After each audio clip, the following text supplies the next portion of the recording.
calculator pako iri kubuda chiapo. Right, x yedu unoenda pa calculator unopata 200 sine 54 degrees over sine what? 109. Saka x yako inobuda ichi 171 what?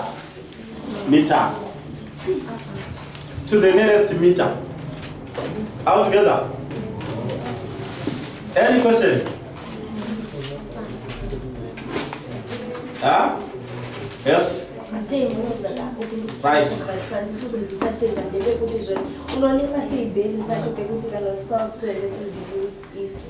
What you know?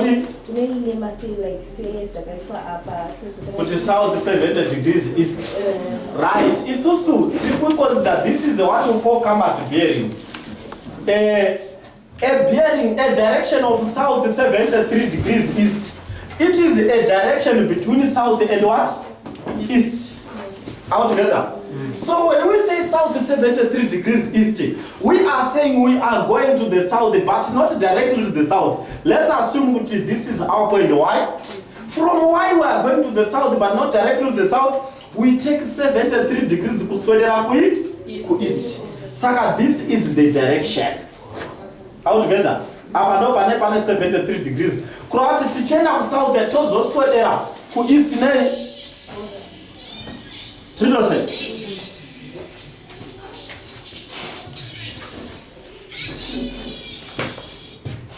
Hello? Hello?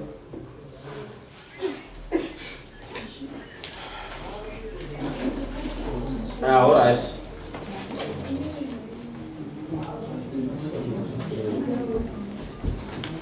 Right, are you on that?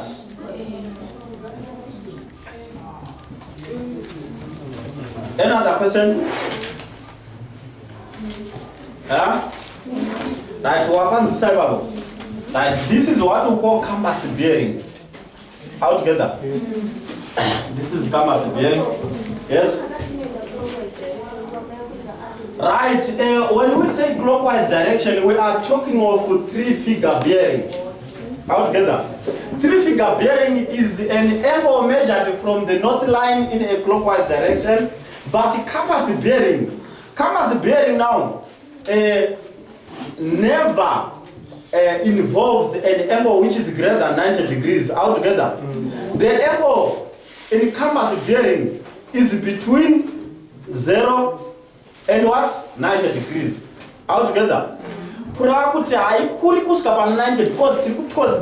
between two cardinal points. All together. Saka between south and east, 90 degrees. Saka angle ya shida inenge between those two cardinal points. Close. Saka inga goni kuskachi 90. All together. Ukaona wakapa compass bearing is greater than 90, you are mistaken. All together. Kana yako skapa na 90, it means it's a direct direction found on the compass direction. All together. One of the 4 cardinal points. Suppose wanga udakuti south 90 degrees east. In a east. Because direction actually is that is what? East. Urupanza. Saka east is a direction on its own. Tinozo involve angle. Kana direction every pakati per any 2 of the cardinal what? Points. All together. Right. Right. Twenda mbele did.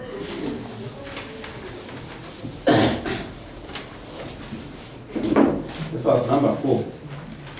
Right, number 5.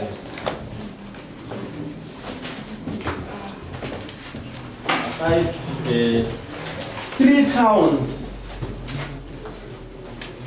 3 towns. A, B, and C are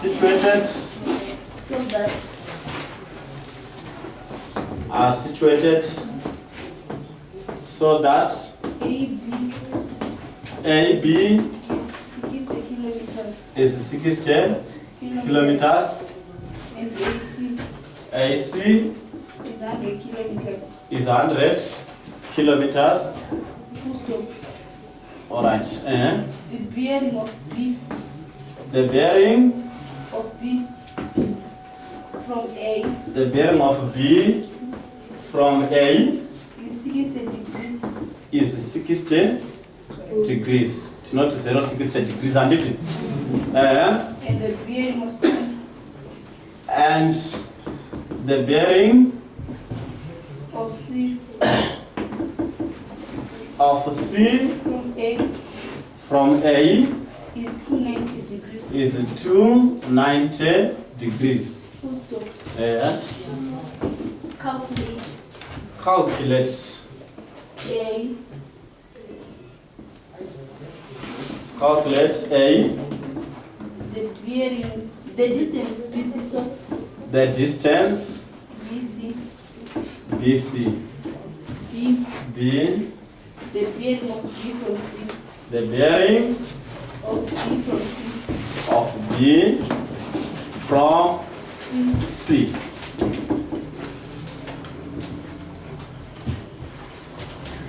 All together. Right, the bearing of B from C. Add it. Right. Tinoda kuinterpreta this information tichisa pa diagram. Tinoze. Apo vari kungokutesta kuti chirungu ndo chaunohwa here. Unochihwawo here chirungu. All together. Because vamwe venyu kuzvirungu vatone ma-A chai. Ndokutaurira. But kana tasvika apa. Right. Ndodzima apa because we have the information toda space yokudrawira, handiti? Right.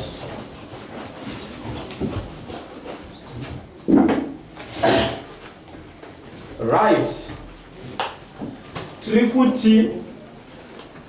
3 towns A, B, C, A, B and C are situated so that A, B is 60 kilometers, A, C 100 kilometers. The bearing of B from A, the bearing of B from A, Saka, we are considering our A to be, we are considering A to be our point of origin altogether. So let's locate the point A. Let's locate the point, this point as our A.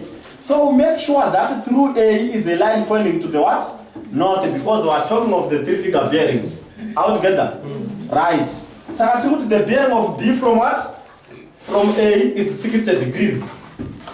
Which means to find the direction of B from A, we go to A, just above the point A, along the line pointing to the north. From there we move in a clockwise direction for an angle of what? 60 degrees. That is the direction of B. Altogether. Let's assume that you know direction and yeah B. But package A, B is equal to what? A, B is equal to 60 kilometers. This is our 60 kilometers. Right, and the bearing of C from A is 290 degrees. Currently we go to A again because we are saying bearing of C from what? From A. And we go to A just above the point A along the line pointing to the north. From there we move in a clockwise direction for an angle of 290 degrees. This is 180, 270. Let's write our A here. 270. Right, but Trikudachi 290. How many degrees should we add to 270 to make 290? 20. 2000. Saka 20 degrees ka angle kadikidika. Right, saka direction yacho 2000. But remember, apa trikuti 60. Apo trikuti chi 100 handiti. 2000. AC ndio 100. Saka 60 inofana kunge iri chidoko kuradzawo kuti distance yacho yakadi yakasiyana handiti. Saka pana apa ndo patogona kuti panani? Pana B. Pana apa toti panani? Pana C yedu. 2000. Kwa kujoina. All together. Right. Trikuti kubva apa kusvika pana apa ndi 60 apa. 2000. But kotendera kusvika apa it's what? 290. All together. Right. We are given this is what? 60. This is 100 altogether. Right. It means we are given two sides, and it is. Let's try to find any angles, any or one of the angles that can be calculated per now. Right. Angle ipi atinogona kuwana and how? Tanya. Angle A. Right. 360 minus 290. 360 kutendera kubva apa kudai kudzoka kudai inenge iri 360 handiti.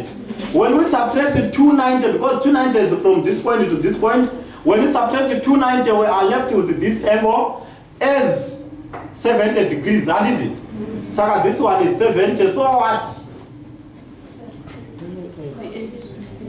Huh? 70 plus 6. So we say 70 plus 60 up, handiti. To get what? Saka angle yedu indi 10 degrees altogether. Right. Oh, sorry. 37 plus 60 handiti. 130. Nombo pota ndichire saka kuti ndione kuti muri kufollowa here. Asa muzi time. Right, saka apa tiri kuti 30 degrees. Wazona? Right. It means we are given two sides and the angle between them. Two sides and the included angle, which means we apply what? Cosine rule altogether. Right. Question here, find BC. Don't you tell me? Saka BC is this side which is opposite the angle what? A. So we say A squared because we want to calculate A, we say A squared is equal to B squared plus C squared minus 2BC cos A altogether. Our A squared, right? I normally want to explain in terms of numbers, not in terms of letters, because in terms of letters, ukazwana pasina kuama letter wafiringika altogether. So we are saying A squared is equal to the sum of squares of the two other sides altogether. The sum of squares. We are looking for side A altogether. So we say the sum of squares of the two other what? Sides. Crowd we say or saying 100 squared plus 60 squared minus 2 times the two sides. Minus 2 times the two other sides. Crowd minus 2 times 100 times 60. Cos of the opposite angle to that A altogether. Cos of the opposite angle to what? To A. That is cos what? 130 degrees altogether. Right, what is 100 squared? So our A squared is equal to 100 squared is equal to 10 what? 1000 plus 3600 minus 120 times 100 is 120 100 cos 130 degrees altogether. Right, 10,000 plus 3,600, our A squared becomes 13,600 altogether minus 12,000 cos 130 degrees. 3,000. Right, from this point you just take the square to the other side of the cosine. Tarisisa one.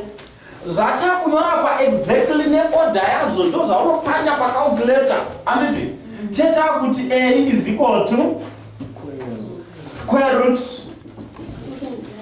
of open bracket 13,600 minus open bracket 12,000 cos 130 degrees. Close.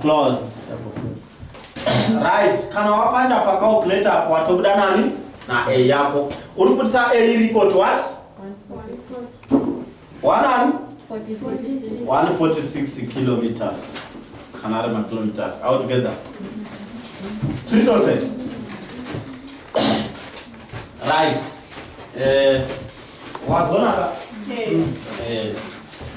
Right. Saka, toda to answer the next question. Tawana kuti this A is equal to what? 146. 146 kilometers. Kilosen. Right.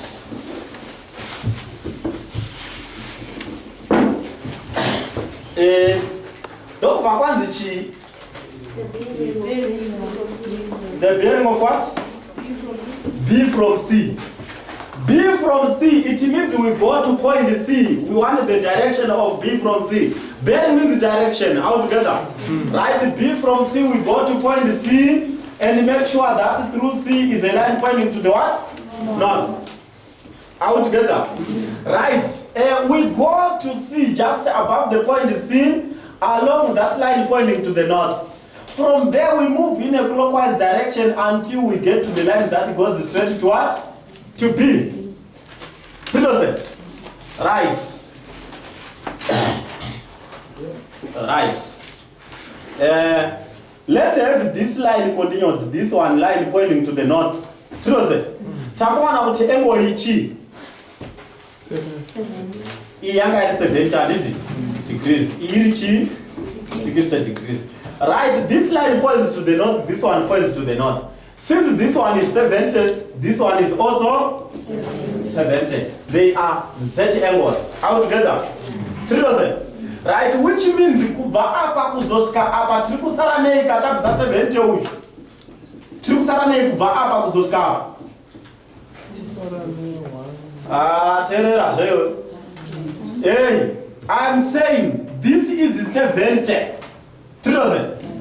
Which means from this point to this point, what angle are we left with when we remove this 70? 110, because the angles on a straight line edge up to 180 altogether. Saka, baapa kunoshkapa I 110 degrees. But do we want the bearing this 110 degrees? No. Which means we have to find this angle. This angle. We have to find this angle. Then we subtract it from 110 because kubapa kuskapa I 110. So we have to calculate this angle to subtract from what? 110. No kutitisara in this one. Ya trikuda altogether. Saka let's find this angle. Tinoshandisa chiko. Takapiwa two sides. Takapiwa all three sides. Tane all three sides. Throughout you can use any of the rules. Either sine rule or cosine rule. So what do you opt? Cosine. Right, when you want to use cosine rule, you want to find this angle. So it's the angle C, you say cos C is equal to the sum of squares of the two sides that make the angle C. The sum of squares of the two sides that make the angle what? C. That is 100 squared plus 146 squared altogether minus the square of the opposite side. Minus the square of the opposite side. That is minus 60 squared altogether over 2 times the two sides that are making the angle C. Over 2 times what? 100 times 146. Altogether. Right, our cos C is equal to, what is 100 squared? 10,000, and it plus 146 squared. On your calculator, that's 146, no by 146, or by x to the power 2. The 146 squared. 146 over x to the power 2. Altogether.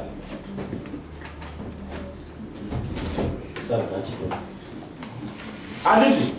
Right. What is 146 squared? Yay. 21,000 what? 360. And what? 316. Right. Minus 3600, and it over 2 times 100 is 200 times 146. 29,200. 29,200. All together. Right. So it's 10,000 plus, right, just 8. What do you get?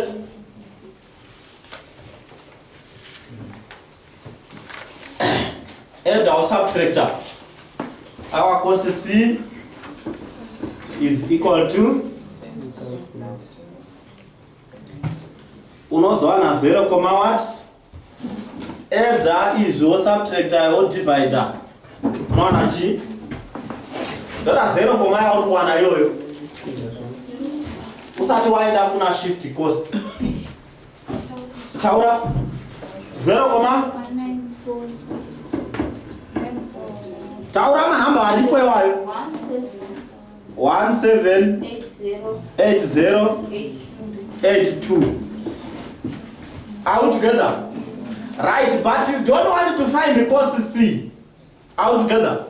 You want to find C. So you say C angle is equal to 1 by a second function cos then equals. Right, iri kubudisira chi. Ichakanyora 0, chichi yakanyora iyo. Anditi? No number ya second function cos equals. Yetu kubudisira angle. What angle is that? 18,3 degrees. Anditi?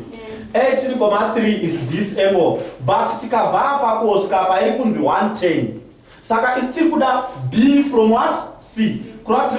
From C we go to the line pointing to the north. From there we move in a clockwise direction until we get to the line that goes straight to B. Out together.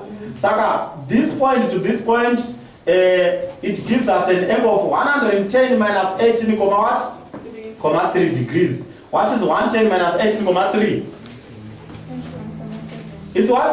91,7 degrees. That is our bearing. Funza? Yeah? So this side cannot. Right, Diana and Funza too. Right. So it's okay, and did you?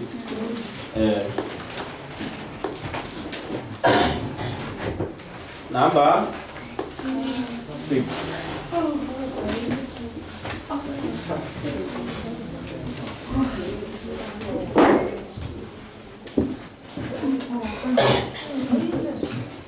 Right.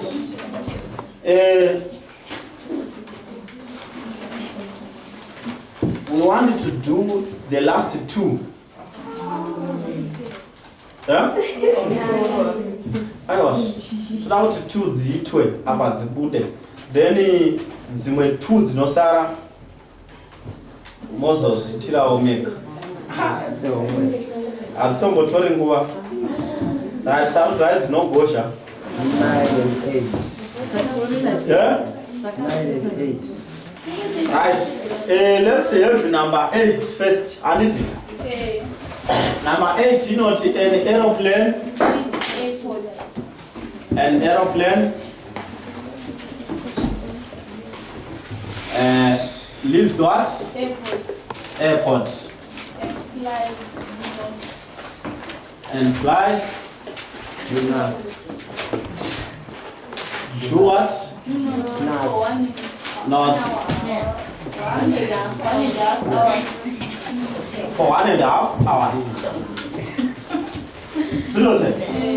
Do not for 1.5 hours at 500 kilometers. At 500 watts kilometers. Stroke H. Or at 500 kilometers per hour. All together. At 500 kilometers per hour.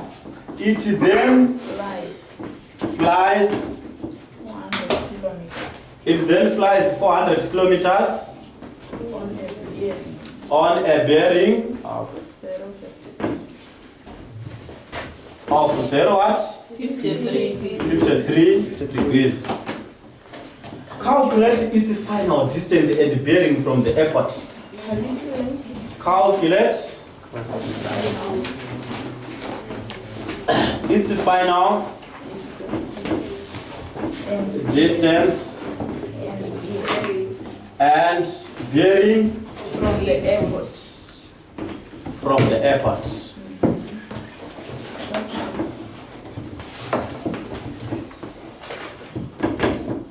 Right. Right, Hansi, an aeroplane leaves the airport and flies due north for 1.5 hours. Right, let's assume that our airport is this point, 20A, and it flies due north for 1.5 hours altogether. At what? 500 kilometers per hour. So we want the distance traveled altogether. We are given time and what? Speed. 500 kilometers per hour for 1.5 hours. Dzokera ku primary unorangarira ka diagram kamaidrawirwa kakadai kaiti distance is equal to what? Speed times what? Time. Tinoze? Saka kuwa speed ne time. Tiri kutsvaka distance yedu is equal to speed times time, that is 500 kilometers per hour, zvakafanana kuti over hour, times time yedu ndiani 1.5 hours is not about 3/2 hours altogether, such that hours na hours is not apa toti 2 into 500 250, I did 250 kilometers times 3, it becomes what? 750. So we are saying it goes for 750 kilometers altogether. Right, it then flies 400 kilometers on a bearing of 53 degrees from this point. Let's assume that this is the point B, and we have this line pointing to the what? North. Information down.